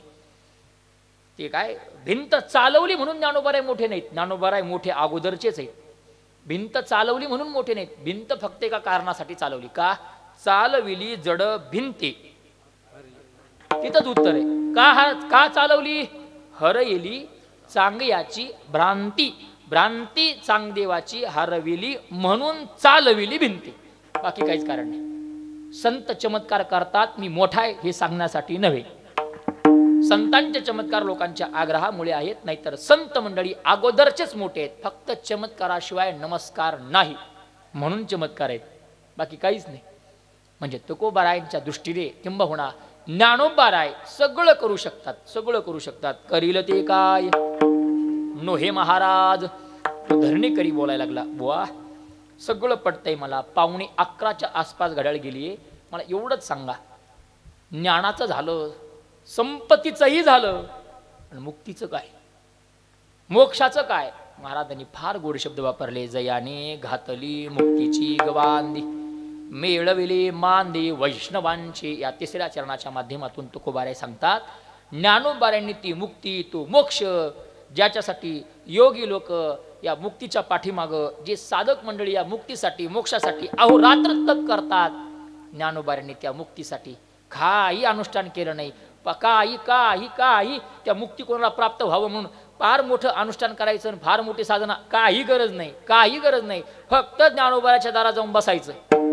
तिथं ज्ञानोबारांनी फुकट काय केले, मुक्तीची पंगत घातली. जयाने घातली मुक्तीची गवांदी, पंगत घातली ज्ञानोबारांनी, पंगत. आणि त्या पंक्तीत फुकट वाटतायत काय, मुक्ती, नुक्ती नव्हे, मुक्ती, मुक्ती फुकट ज्ञानोबाराय वाटतात. काय उदार येतो, फुकट. आणि फार मोठी क्रांती केली तुकोबारांनी, ज्ञानोबारांनी. कोणती, मेळविली मांदी वैष्णवांची, वैष्णवांची मांदी आळी मिळवली. ज्ञानोबारांना जो अपेक्षित संप्रदाय आहे, तो संप्रदाय ज्ञानोबारांनी मिळवला. सगळ्यांना, त्यात सगळ्यांना सामील करून घेतलं. या रे लहान थोर, याती भलत्या नारी नर. यातला याती शब्द फार महत्वाचा आहे. याती या शब्दाचा अर्थ आहे जात. तुकोबारांनी, ज्ञानोबारांनी, संत मंडळींनी जातीपातीचा विचार संप्रदायात केला नाही. आजची शोकांतिक आहे, शोकांतिक आहे. थोडंसं धाडसानं बोलतो गड्या, बोलू नये, माझं वय कमी आहे, समोर ते यूट्यूब आहे, पण तरी धाडसानं बोलतो. जात संप्रदायात नसली पाहिजे. आणि आज जातच नाही, तिचं नाव जात. तुम्हाला धन्यवाद आहे, पत्रिका पाहिली मी, धन्यवाद आहे. अवघड आहे लोकांचं, काय चाललंय महाराज, काही आता सांगू नये, आज बोलू नये. सध्या आपल्या जातीचे कीर्तनकार बोलवा, आपल्या जातीचे गायक बोलवा, आपल्या जातीचे वादक बोलवा, असं सुरू झाले सगळीकडे. संप्रदायात हेच तुकोबाराय ज्ञानोबारायांना अपेक्षित आहे? नाही महाराज, नाही, हे अपेक्षित नाही बुवा, हे अपेक्षित नाही. इथं सगळे एक आहेत, सगळे एक आहेत. अहो सुरुवातीला संप्रदायात जात पाहत नसायचे लोक. आणि कुठं पाहायचे हो, लग्न कार्यात जात पाहायची, पाहिली पाहिजे, लग्न कार्यात जात पाहायचे. आता उलट झाले, आता आंतरजातीय विवाह व्हायला लागले, तिकडं जमायला लागले. आणि इकडं परमार्थात घुसवली. ज्यांनी घुसवली ना त्यांना नरकात जागा मिळणार नाही, लक्षात ठेवा. याच्यात जात आणू नका. ज्ञानोबारांनी मेळविली मांदी, चोखोबारायापासून अगदी निळूबारायापर्यंत सगळ्या संतांना सहवाशी करून घेतले आपल्या वारकरी संप्रदायानं. आणि ज्ञानोबारांनी त्या काळात कबीर महाराजांना मोमीन, लतीफ, मुसलमान, सेना, नाविजान, सगळ्या संतांना एकत्रित केले हो. सगळ्या आपल्या जवळचे गुरुबा काका नाही का कुंभार समाजात, पण तरी सगळ्यांना एकत्रित जमा केले. संतांची याती पाहून लक्षात ठेवा, सगळ्यांना एकत्रित केले. मिळविली मांदी वैष्णवांची फार मोठी क्रांती आहे.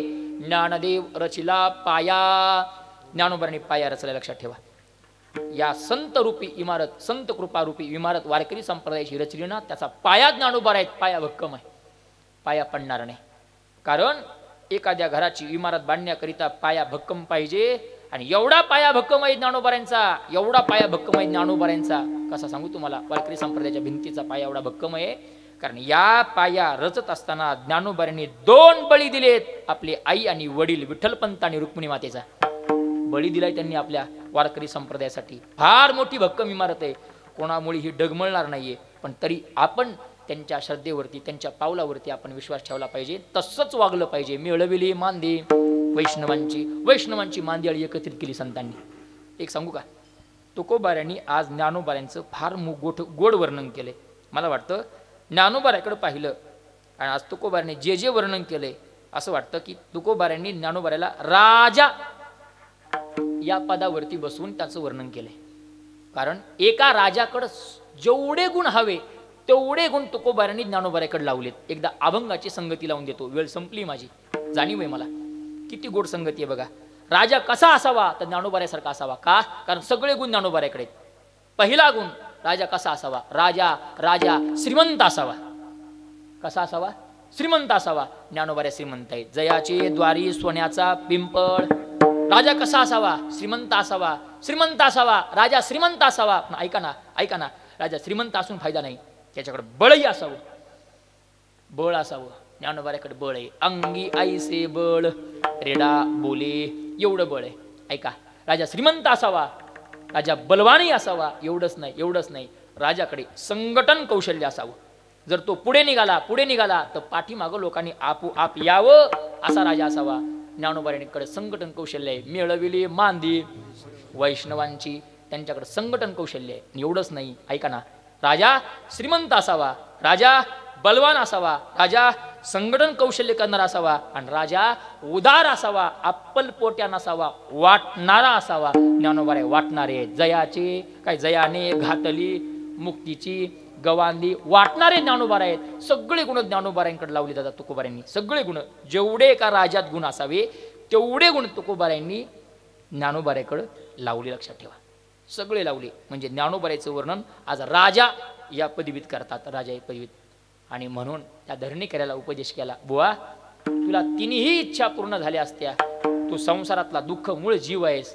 या संसारातल्या दुःखमुळी जीवाला, दुःखमय असणाऱ्या जीवाला सुखाची प्राप्ती सुद्धा ज्ञानोबाऱ्यांच्या दारात झाली असती. कारण तिथं सुखाला काही कमी नाही.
करील ते काय करील ते काय मोहे महाराज करील ते काय तुका म्हणते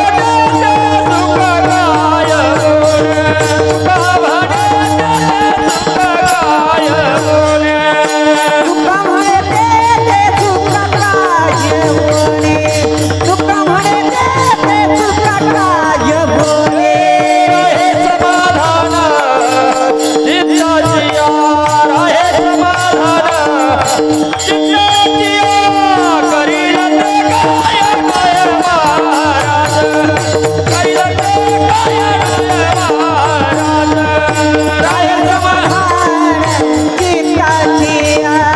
राहे समाधान चित्ताची करील ते काय डोळे महाराज करील ते काय डोळे महाराज अभंगाच्या शेवटच्या चरणाच्या माध्यमातून तुकोबाराय सांगतात, बुवा त्या ज्ञानोबारायांच्या दारात सगळं सुख आहे, तिथं सुखाला काहीच कमी नाही. तुका म्हणे तेथे सुखा काय उणे, राही समाधाने चित्ताचिया. अगदी समाधानानं त्यांच्या दारात आपण राहिलं पाहिजे. तिथं सुख आहे, समाधान आहे, विश्रांती आहे. लक्षात ठेवा. अहो ऐका ना, एवढी विश्रांती आहे की ज्ञानोबारायांच्या दारात विश्रांती घेण्याकरिता देव सुद्धा येतो. नामा म्हणे देवा चला तया ठाया, विश्रांती घ्यावया कल्पवरी. देव सुद्धा थकतो आणि विश्रांती घ्यायला अलंकापूरला येतो. फार समाधान आहे. ऐका, तुका म्हणे तेथे सुखा काय उणे, तिथे सुखाला उण नाही. तिथे, यातला तिथे हा शब्द फार महत्वाचा आहे. तुकाराम महाराज म्हणतात, तुका म्हणे तेथे. तेथे म्हणजे नेमकं कुठे? अभंगाची संगती लावतो. पुन्हा एकदा ऐका, तुका म्हणे तेथे. तेथे जयाची हे द्वारी सोन्याचा पिंपळ तेथे. तुका म्हणे तेथे. तेथे अंगी आईसे बळ रेडा बोले तेथे. तुका म्हणे तेथे. कुठं सुखाला ऊन आहे? तुका म्हणे तेथे जयाने घातली मुक्तीची गवांधी तेथे. तेथे तुका म्हणे तेथे. तेथे तेथे कुठे?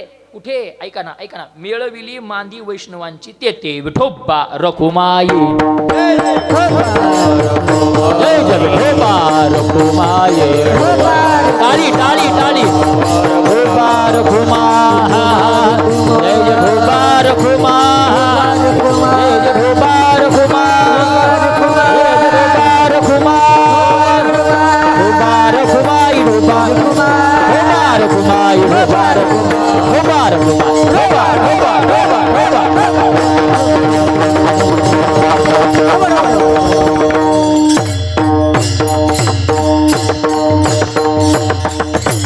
एकंदरीत आजच्या अभंगाच्या माध्यमातून तुकोबाराय ज्ञानोबारायांचं ऐश्वर्य संपन्न यथार्थ वर्णन करतात. धरणेकरीला उपदेश करतात. अभंगाचा भाव संपलाय. अगदी 2 मिनिटात हे धरणेकरी प्रकरण संपवतो. तो धरणेकरी निराश झाला. हे सगळं तुकोबारायांचं ऐकलं आणि त्याला वाटलं तुकोबाराय मला काही देऊ शकत नाहीत. तो परत निघाला. पण ऐका ना, तुकोबारायांनी काम केलं. ज्ञानोबाराय खरंच उदार आहेत. खरंच ज्ञानोबाराय आपल्या सगळ्यांची आई आहेत. किती उदार आहेत ऐका. जरी ज्ञानोबारायांनी त्या धरणेकऱ्याला तुकोबारायकडे पाठवलं असलं तरी त्या धरणेकऱ्याचं सगळं काम ज्ञानोबारायांनीच करून ठेवलं होतं. कसं? तो धरणेकरी तुकोबारायकडे यायच्या आदल्या दिवशी एक प्रसंग घडला होता. कोणता? ते महिपती महाराज फार गोड लिहितात चरित्रात तुकोबारायांच्या. म्हणजे झालं असं, कोणीतरी अहमदाबादला एक फार मोठा सावकार, त्याला मुलगा होत नव्हता. नवस ज्ञानोबारायांना केला, मुलगा झाला. आणि तो नवस पूर्ण करण्याकरिता 1 लाख किमतीचे हिरे घेऊन ज्ञानोबारायांच्या भेटीसाठी निघाला. 750 वर्षापूर्वीचा प्रसंग आहे. आठवा. तो निघालाय. जुना काळ आहे. तुकोबारायांचा काळ 400-450 वर्षापूर्वीचा काळ आहे. त्याने विचार केला, चोर वाटेत पकडून सोनं चोरतील. युक्ती फार गोड केली. त्यानं नारळ घेतलं, त्याला वरून 2 छिद्र असतात नाही का, टोक असतं, त्यातून त्यानं ते संपूर्ण नारळ पोखरून घेतलं मधलं. त्यातलं नारळ बाहेर काढलं, पाणी बाहेर काढलं, खोबळा बाहेर काढला आणि आत 1,00,000 किमतीचे हिरे घातले आणि नारळ पॅक केलं आणि तो निघाला. दर मजल अहमदाबादवरून तो चाकणपर्यंत मुक्कामी येऊन पोहोचला. तिथं ज्ञानोबाराय स्वप्नात गेले आणि सांगितलं, या नारळाची मला आवश्यकता नाही. मग एक काम करा, हा नारळ देहूला तुकोबाराय राहतात त्यांना नेऊन द्या, काही बोलू नका.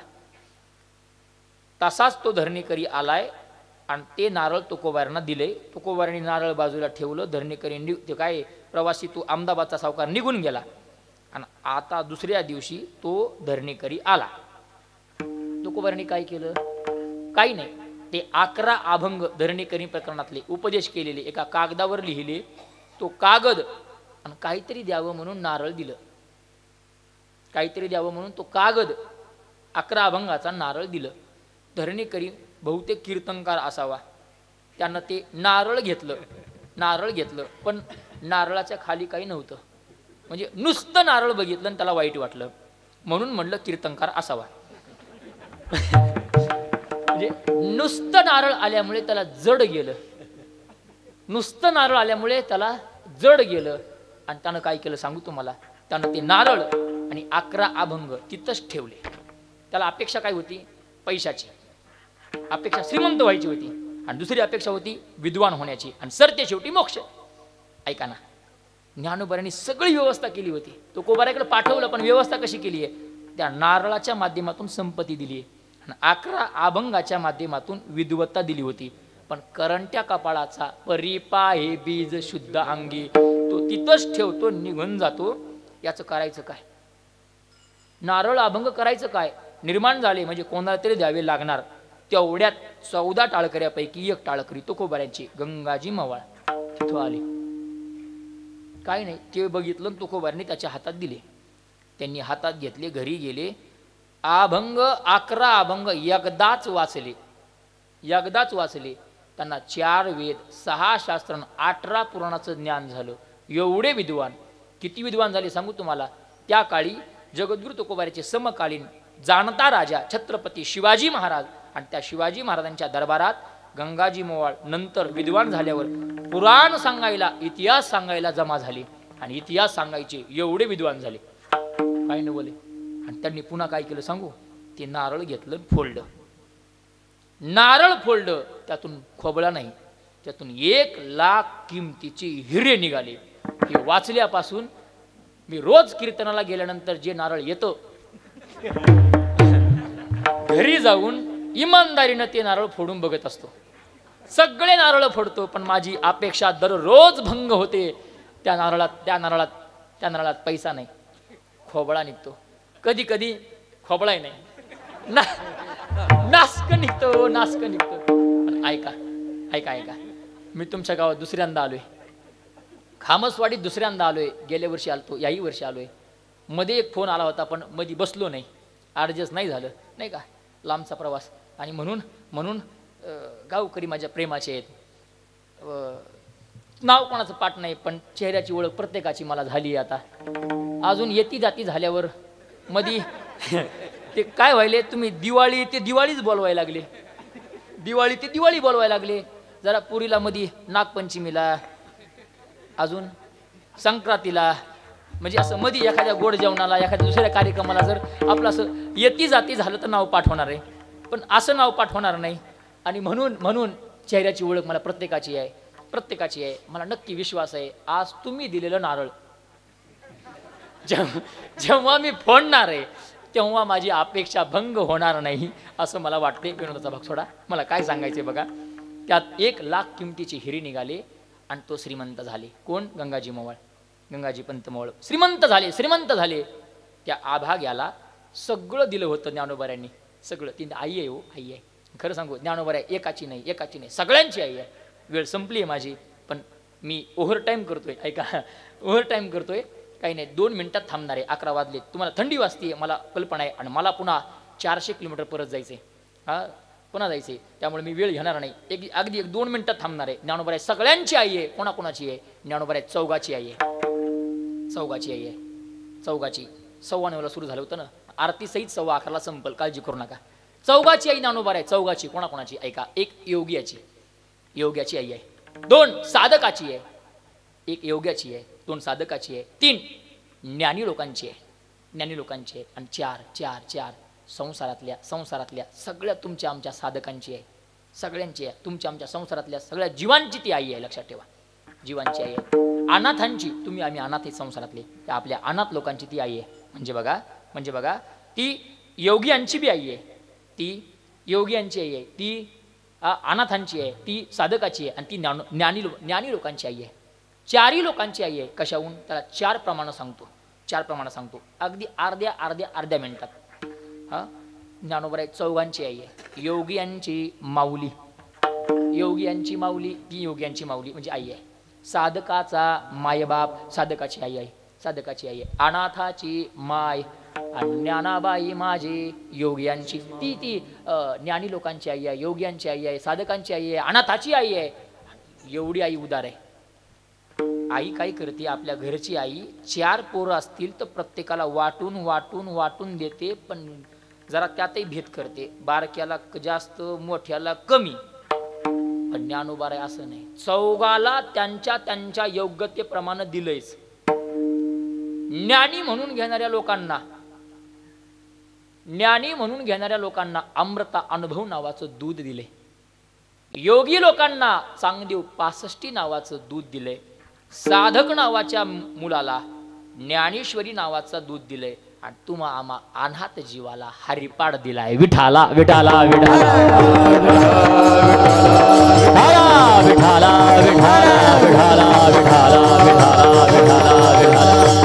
म्हणून ज्ञानोबा आहे सगळ्यांची आई आहे. आणि म्हणून तुकोबारांनी आज ज्ञानोबारांचं यथार्थ वर्णन केलं. हे असं धरणेकरी प्रकरण संपलं. असे नवीन प्रकरण ऐकण्यासाठी चांगल्या दिंडीत जावं लागतं. एऱ्या गबळ्याच्या दिंडीत गेल्यावर नुसती प्रकरण ऐकायला मिळतात, नुसते प्रकरण.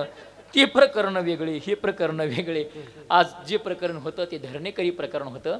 आणि आज गुरुवार असल्यामुळे अगदी आमच्या ज्या परंपरेत मी वाढलो, सद्गुरू मोतीराम महाराजांची परंपरा ज्यांच्या नावानं मी फिरतोय, त्या परंपरेत गुरुवारी हरिपाठातला अभंग, ज्ञानोबाऱ्यांचा अभंग, ज्ञानोबाऱ्यांच्या वर्णनाचा अभंग घ्यावा अशी एक रीत आहे, परंपरा आहे, पद्धत आहे, रूढी आहे, प्रथा आहे आपल्या वारकरी संप्रदायात. म्हणून हा अभंग घेतला. आणि दुसरा दिवस आहे, काल चिंतन झालं असेल रूपाचं नामाचं, आणि उद्यापासून संतांचं असं चिंतन होत जाणार आहे. शेवटी मागणी पण ऐकणार आहेत, काला होणार आहे. मग ज्ञानोबाराय ऐकले पाहिजे कधीतरी, म्हणून तुम्हाला ज्ञानोबाराय सांगण्याचा प्रयत्न केला. सेवा संपली आहे. तुम्ही सगळे गावकऱ्यांनी मला प्रेमानं अगदी पुन्हा एकदा बोलवलं, त्यामुळे सगळ्या गावकऱ्याला मनापासून धन्यवाद देतो. आपली सप्ताह कमिटी जी आमची 4-5 मंडळी आहेत, फार गोड नियोजन करतात महाराज, फार गोड नियोजन आहे. बघा ना, पूर्ण मंडप आज दुसऱ्या दिवशी फुल भरलाय. माझ्यावर विश्वास नाही, लगेच मागं फिरून बघायला लागले. विश्वास ठेवा, मी तुमचाच आहे. लगेच मागं फुल मंडप भरलाय. बहुतेक 7व्या दिवशी वाढवावं लागणार नाही का, जागा पुरत नाही. फार सुंदर नियोजन आहे, फार सुंदर आहे. टाळकरी तेवढेच तोलामोलाचे आहेत. सगळे आपल्या हरिभक्त प्रेम वैकुंठवाशी रामभाऊ महाराज येडशीकरांच्या फडावरची सगळी निष्ठावंत मंडळी, महाराज मंडळी आहेत. त्यांचं नाव घेतल्याशिवाय आपलं कीर्तन पूर्ण होणार नाही बुवा. त्यांनी फार दिले आपल्याला, फार दिले. आपले हे रामकृष्ण हरिमन मंत्र हे आपला वारकरी संप्रदाय त्यांनी जतन करून ठेवलाय. आणि त्यांनी आपल्याला फार मोठं दान दिले, आणि त्या दानावर आपण आज जगतोय, त्यांच्या पुण्यावर आपण जगतोय. त्यामुळं सगळे त्यांच्या फडावरती, त्यांच्यावरती निष्ठावंत प्रेम करणारी ही महाराज मंडळी उपस्थित आहेत. अगदी विनेकरी बाबापासून तिकडं टाळकरी महाराजापर्यंत, अगदी सुमित महाराज तुमच्या सहित इकडं बाबापर्यंत आणि चोपदारापर्यंत सगळ्यांच्या चरणावरती नतमस्तक होतो आणि माझ्या वाणीला विसावा देतो. झालेली सेवा वैकुंठवाशी रामभाऊ महाराज येडशीकर महाराजांच्या चरणावरती आणि सद्गुरू मोतीराम महाराजांच्या चरणावरती समर्पित करतो. रामकृष्ण भाऊ, रामकृष्ण भाऊ, हो रामकृष्ण भाऊ, त्यांच्या चरणावरती सेवा समर्पित करतो. आणि सगळ्यांना धन्यवाद देत असताना आपलं हे आजचं आपलं कीर्तन पुन्हा भविष्यात आपल्याला पाहता यावं, यासाठी आमच्यासोबत आलेले माऊली कीर्तन सोहळा हे यूट्यूब चॅनल फार गोड आहे. आमच्या परिसरातलं चॅनल आहे आणि महाराष्ट्रातील सुप्रसिद्ध चॅनल आहे. एकदा पहा, त्याला पहा, यूट्यूबला सर्च करा माऊली कीर्तन सोहळा. नक्की 2-3 दिवसात तुम्हाला हे कीर्तन ऐकायला मिळेल. आपला सप्ताह, आपलं गाव, आपण सगळे त्यात तुम्हाला दिसणार आहेत. त्यामुळे आवर्जून ते चॅनल शोधा, बघा. त्या चॅनलला सबस्क्राईब करा, बेल आयकॉन दाबायला विसरू नका, घंटी दाबायला विसरू नका, नाही का. लाईक सबस्क्राईब सगळं करा. फार सुंदर चॅनल आहे. ते आमचे देवा भाऊ तेही आलेत, देवा महाराज, त्यांनाही मनापासून धन्यवाद. सगळ्यांना मनापासून धन्यवाद पुन्हा देतो. आता आणि नावं मात्र कुणाची पाठ नाहीत. बघा, माझा स्वभावच झाला आहे. आता काय सांगू, ते माझं म्हणण्यापेक्षा आमच्या परंपराच अशी आहे. माईच्या तुम्ही आत्ता आमच्या घरी जाऊन माझ्या वडिलांना जर विचारलं तुमच्या नातवाचं नाव काय, तर माझ्या वडिलाला नातवाचं नाव सांगता येत नाही, एवढी विसरबोळे खरंच. का का माहिती? माझं लग्न झालं नाही म्हणून.